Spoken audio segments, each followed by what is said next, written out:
يا مساء الخير والسعادة والهنا. ما حدش يتريق عليا.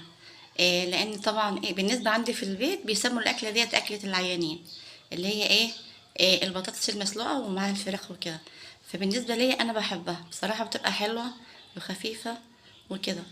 مين معايا؟ طب يا رشا، انت بتصوري ايه؟ ما كله بيعمل كده.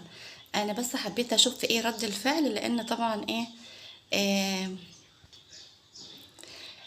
بيقولوا بقى ايه اكمن هي اكلة العيانين محدش هيعلق عليها.